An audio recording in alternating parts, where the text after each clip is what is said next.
bariya bana rero babonekewe ari abana bavuye mu madini atandukanye. Aho rero harimo inyigisho ikomeye cyane. Nitureke guca imanza, tugendere mu kuri no mu butungane, nicyo Uwiteka Imana dushakaho. Bakristo bavandimwe, nejejwe cyane no kongera kubonana namwe kuri channel Holiness TV. Imana ibahereza ubuzima bwiza. Amazina yanjye ndi Pastor Jonas uzabakiriho.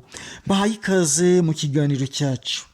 Mboneraho kwibutsa buri wese ugeze kuri channel ari bwo bwa mbere gukora subscribe, ukore like, comment, ntiwibagirwe no gukora share kugira ngo ibiganiro bizajya bitegurwa, bizajya bikugereraho ku gihe. Nawe wakoze subscribe, Imana iguhereza umugisha. Mwese Imana ibagirire neza kandi Imana ibuzuze umunezero. Ikiganiro cyacu gishingiye ku mabonekerwa. Dukiriye kuri Kiliziya Gatolika, abakristo bo muri yo bahagaze cyane ku mabonekerwa kandi bakarangazwa imbere no gushengerera Kristo uri mu isakramentu ry'Ukaristiya. Ubundi aho niho umukristo agomba gushingira. Niba udashingiye kuri Yesu Kristo uri mu isakramentu y'Ukaristiya, ushingiye hehe nawe ubwawe? Niba warahisemo ko nkuko Imana iguhereza umugisha, Ukaristiya cyangwa igaburo ryera nimwo Kristo ari. Iyo ufata umugati uba ufashe Kristo wese. Iyo ufashe divayi uba unyoye amaraso Yesu Kristo yose. Aho rero niho duhurira na Kristo, niho tugira icyo dupfanira na Kristo, kimwe n'uwo ari we wese wafashe uriya mugati ari wo mubiri wa Kristo, wafashe cye gikombe ari yo maraso ya Yesu Kristo. Burya abo n'abavandimwe nyabo. Nubwo abaprotestanti bakunda gucira urubanza abo muri Kiliziya Gatolika babemeza yuko basenga Mariya, burya rero iyo bamwe bahageze barahatinda. Ntabwo mwakagombye kuhatinda, kuko buri torero cyangwa se buri dini riba rifite ukwemera kwaryo. By'umwihariko sinabura kuvuga ko Kiliziya Gatolika ifite imyemerere igendeye kuri liturujia. Yemeza abakristo ibigaragara, bihamya ibitagaragara bitagatifu. Ibyo byose bisunikira abakristo ba Kiliziya Gatolika guhora barangajwe imbere, bategereje ubutabazi no kwiyambaza impuhwe z'Imana muri byose. Aho ubona umukristo wa Kiliziya Gatolika abasha kujya muri Kiliziya gushengerera, yumvamo izindi mbaraga zimubatura zikamuvana aho imuhira zikamugeza muri Kiliziya. Yego si bose ariko uyikora abona Yezu. Ubikora wese yiyumvamo yuko akomejwe n'imbaraga zituruka mu ijuru. Dushingiye ku ibonekerwa ryabereye Rukengeri Musanze, nubwo ritari ryemerwa ariko hitabiriye abantu benshi cyane, harimo ingeri nyinshi, amadini n'amatorero atandukanye. Bari barangajwe imbere no kugira ngo babone iby'abandi barimo babona. Nubwo atari bose babashe kubona iryo bonekerwa, ariko by'umwihariko hari ababigezeho, hari ababashe kubona iryo bonekerwa. Nubwo bitari byanozwa neza ngo ribashe kwemerwa mu yandi mabonekerwa muri Kiliziya Gatolika, ariko icyo wamenya nuko bariya bana babiri babashije kubonekerwa. Kiliziya Gatolika yo ntabwo ipfa kwemera amabonekerwa, kuko muri Kiliziya Gatolika hari abashinzwe amabonekerwa bagendera ku bimenyetso kubabonekewe. Hari ibimenyetso babashakishaho, iyo babibonye bikaza bihamya ibonekerwa, iryo bonekerwa nibwo barishyira mu yandi mabonekerwa. Niyo mpamvu rero Kiliziya Gatolika ibasha kwitonda ku muntu wese wavuze ko yabonekewe. Babakoreraho ubushakashatsi bw'imikorere y'ubuzima bwo mu mutwe ndetse n'ubundi buryo bwose bwabasha kwemeza yuko uwabonekewe yuko yabonekewe. Iyo bamaze kubona gihamya, nibwo iryo bonekerwa barishyira mu yandi mabonekerwa yose, naryo rikajya rivugwa nk'uko andi mabonekerwa avugwa. tudashingiye rero mu guca imanza ducira amadini n'amatorero imanza, twakagombye kwihereza Imana tukamenya neza yuko turi ingingo za Kristo, kandi imibiri yacu ikabasha kuba ibitambo bizima byejejwe bishimwa n'Imana, imitima yacu ikaba ingoro ya Nyagasani agomba kwishimira kandi akayituramo ibihe byose, kuko imitima yacu ari insengero z'umwuka, akabasha kunezezwa n'imitima yacu ikora ishyigikiye umucunguzi. Icyo nabifuriza ni ugukomera ku kwemera kwanyu. Mujya muvuga muti nta dini ritazavamo umugeni. Icyo nabasha kubinginga, mbingingira mu mwami wacu Yesu Kristo, sigiye guca imanza muvuga muti bariya n'abagatulika basenga Mariya. Uya, iyo ni dogitrine yabo, ni ukwemera kwabo. Nawe reba ku kwemera kwawe, ntutunge urutoki ku idini runaka, kuko nta dini ritazavamo umugeni. Nturebe mu kwemera kwa kiliziya ngo uze ngo kubacira urubanza. Urabacira urubanza uri ngande. Ntabwo ndi umugatulika, ariko singira ahantu mbogamira. Buri wese wizera Yesu Kristo nk'umwami n'umukiza we, uwo azabona ijuru, kandi akabasha kwihana, kandi akabasha kwatura ibyaha bye, akavuga ati Imana mbabarira. Uwemera yuko ari umunyabyaha akabasha kugandukira Kristo, uwo niwe mwana w'Imana nyakuri, akabasha gushinjwa ibyaha bye, akabasha guca bugufi, akabasha kwihana, bityo uwo mubemerwa aremerwa. Kwigo rero dutinda kuri Kiliziya Gatulika ati bariya n'abadivandiste ngo basenga ku isabato.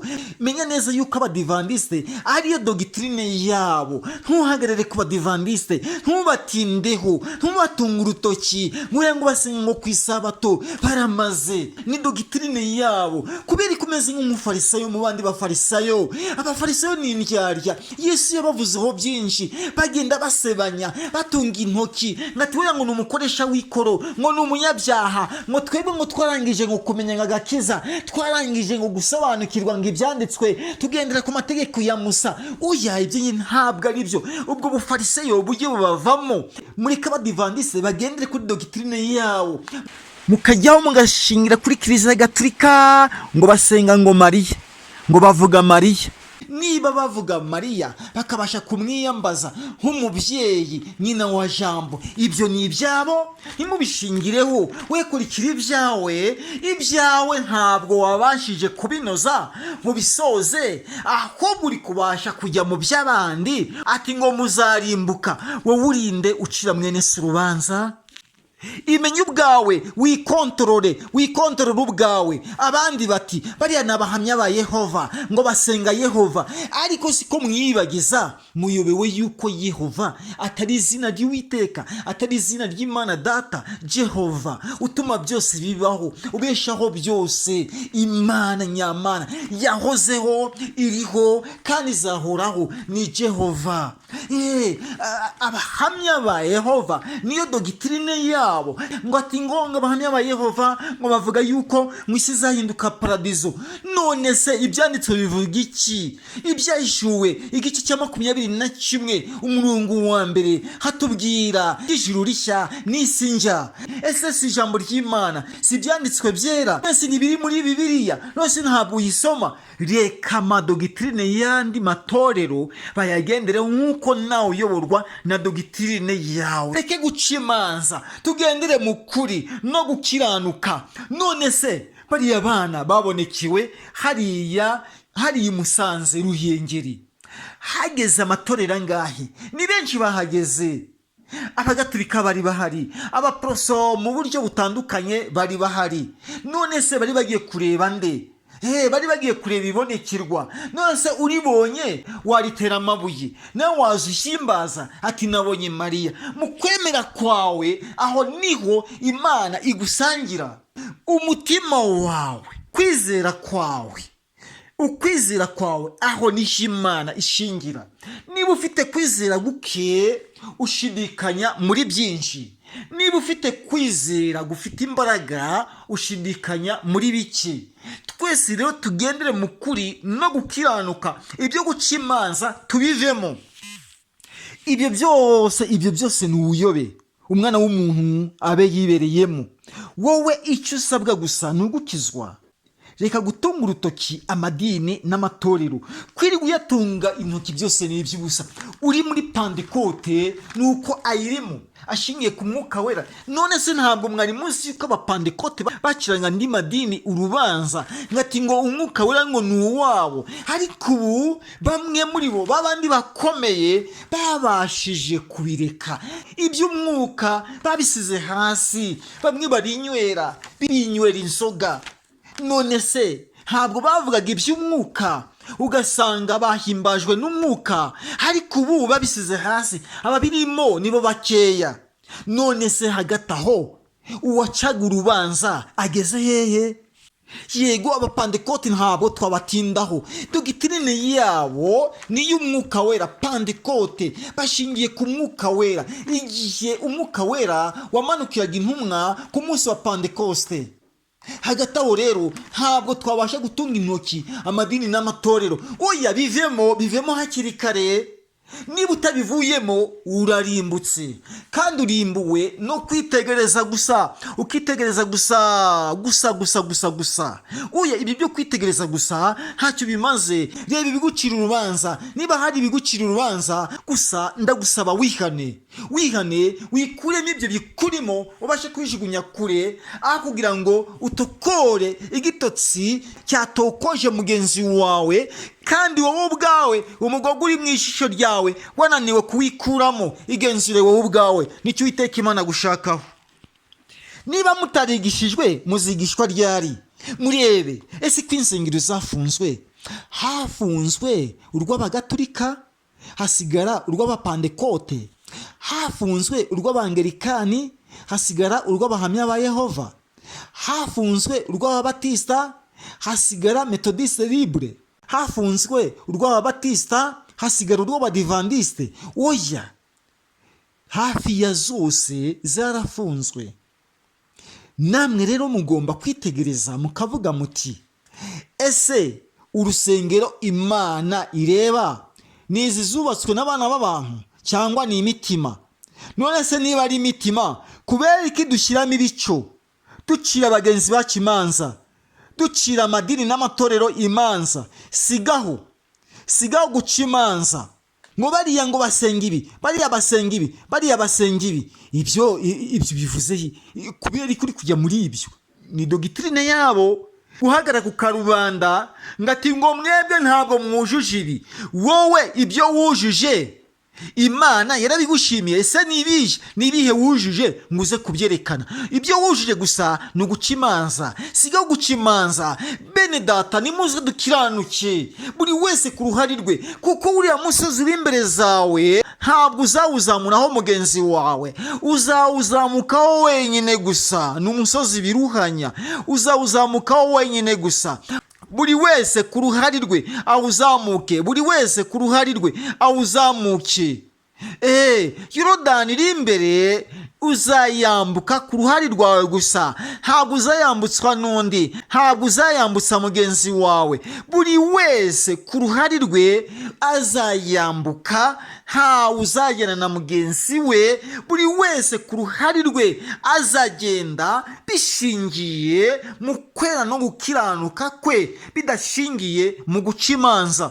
Turekeraho guca imanza bavandimwe, bene data, turekeraho guca imanza. Uwabonye yarabonye, utarabonye ntabwo yabonye. Nimuze twisunge Uwiteka nk'abana b'Imana, nk'abaragwa b'ubwami bwo mu ijuru. Tureke iby'amaso arebuzwa bidafite umumaro, tubireke, tujugunye kure, tujugunye guca imanza, tujugunye kubasha gutesha agaciro bene data na bagenzi bacu. Oya, ibyo nimubivemo, ibyo guhagarara ku madini nimubivemo, ahubwo muhindurwe n'ijambo ry'Imana, mubabera, kuko Kristo ari uwera, Imana ni iyera. Nta muntu uzajya mu ijuru agihagaze ku bucamanza.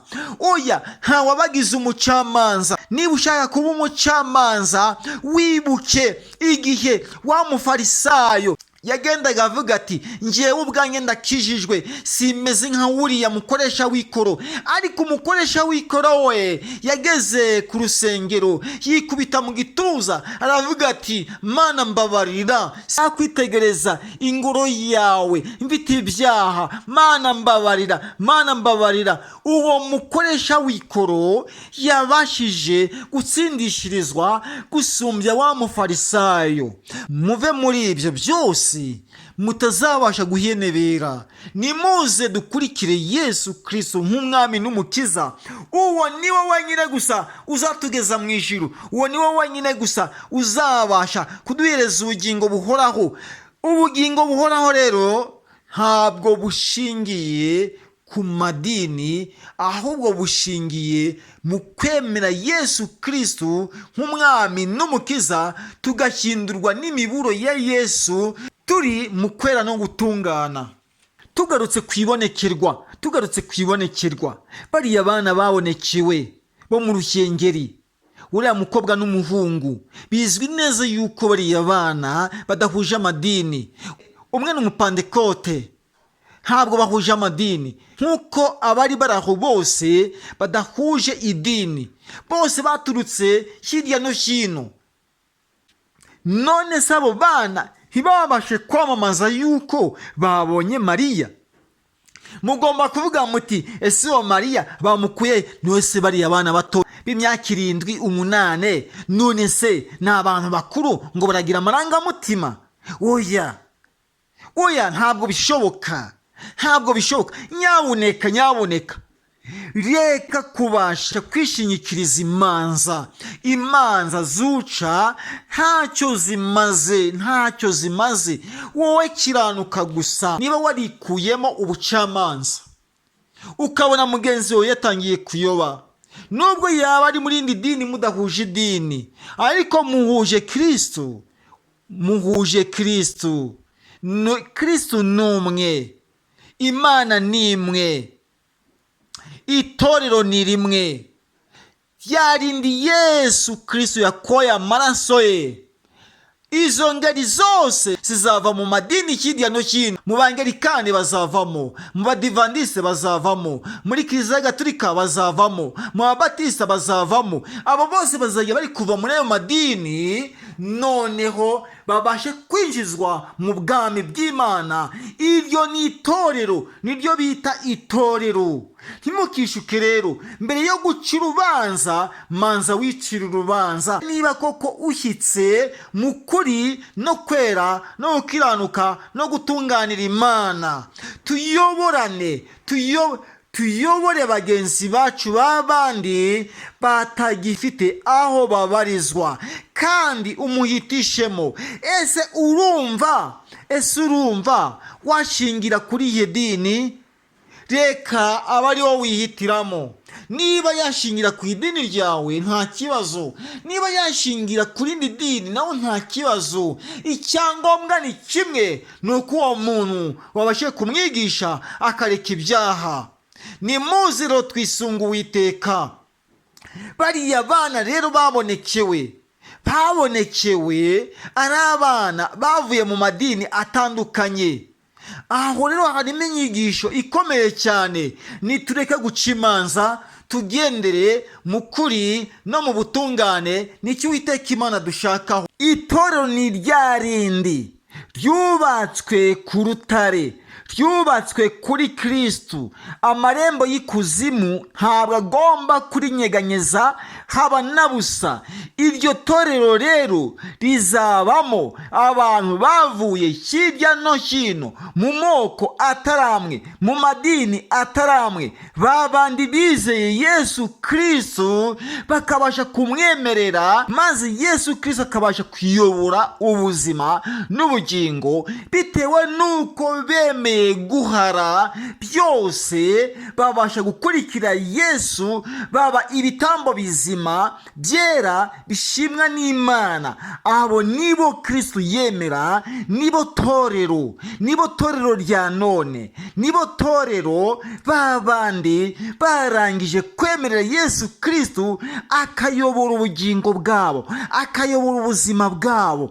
Abo ni bazima ku bw'amaraso ya Yesu Kristo, kandi bakaba barapfuye ku byaha bakazukira mu bugingo, bakazukira mu gukiranuka, bakazukira mu kwera no gukiranuka, bakazukira mu buntu bw'Imana, Imana Data, Imana ihoraho. Aho niho umukristo rero agomba gushingira, akagira intumbero ireba kure, ireba aho Kristo azava aje kujyana itorero rye. Uwo azajyana ni wowe, uwo azajyana ni njyewe, bitewe n'uko twarangije gukiranuka tukaba turi mu itorero ariko twaragize aho tuva. Tureke gutinda ku by'amadini, tureke gutinda ku by'amadogitrine y'abandi, ahubwo twitindeho, ese twarangije gukiranuka? Witindeho, ese warangije gukiranuka? Nitindeho, ese narangije gukiranuka? Icyo nicyo cya mbere gusumbya ibindi byose. Imana ibahereze umugisha, Imana ibagirire neza. Niba wowe ubwawe utinda kuri mugenzi wawe umucira urubanza wakomoka mu idini runaka, ngwino garuka wihane, ibyo ntabwo bikureba. Wowe irebe byonyine. Niba wararangije gutsinda icyaha, niba wararangije gukiranuka, niba wararangije kwikiranura na bagenzi bawe babandi mugira icyo mupfa, ngwino dukore urugendo, ngwino dukomeze uru rugendo twatangiye, kugira ngo utazareba inyuma ukamera nka mukaroti. Imana ibagirire neza, Imana ibahereze umugisha. Muze twisunge Uwiteka Imana, kuko igihe kiri bugufi. Tugendane ukwizera no gukiranuka, nibyo Uwiteka Imana adushakaho, kandi nanjye nibyo niyifuriza, nambifuriza mu izina rya Yesu Kristo umwami wacu. Amen.